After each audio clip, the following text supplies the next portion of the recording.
Hello மக்களே, நீங்கள் இந்த லிட்டில் ஜான், அபூர்வ சகோதரர்கள், அப்புறம் இந்த படிக்காதவனில் வர பாட்டு ரோஸு ரோஸு, இந்த பாடல்களெல்லாம் ஒரு ஹைட்டாக இருக்கிற மனுஷன் திடீர்னு குட்டியாக காட்டுவாங்க.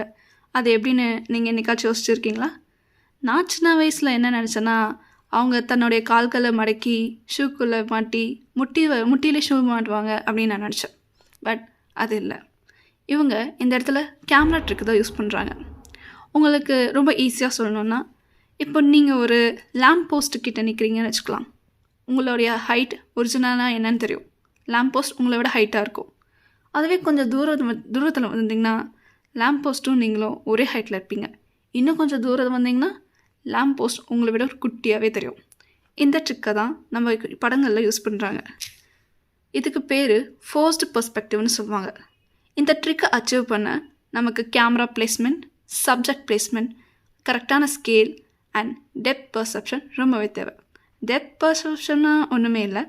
இப்போது நீங்கள் ஒரு மலை ரோட்டில் போகிறீங்கன்னு வச்சுக்கோங்களேன். அந்த ரோட்டுக்கு மேலேயே மலை இருக்க மாதிரி தெரியும்.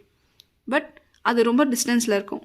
நம்ம பார்க்கும்போது மலை, ரோடு ரெண்டுமே ஒன்றுக்கு மேலே ஒன்று இருக்க மாதிரி இருக்கும். இந்த மாதிரி பர்செப்ஷனை தான் கேமரா ட்ரிக்கில் யூஸ் பண்ணுறாங்க. இதெல்லாம் கரெக்ட் ஆங்கிளில் அண்ட் க்ரியேட்டிவ் விஷனால் நம்மளால் அச்சீவ் பண்ண முடியும். அபூர்வ சகோதரர்களில் எதையும் தாண்டி நிறைய ட்ரிக் யூஸ் பண்ணியிருக்காங்க. அதில் ஒரு ட்ரிக் இந்த கேமரா பர்செப்ஷன்.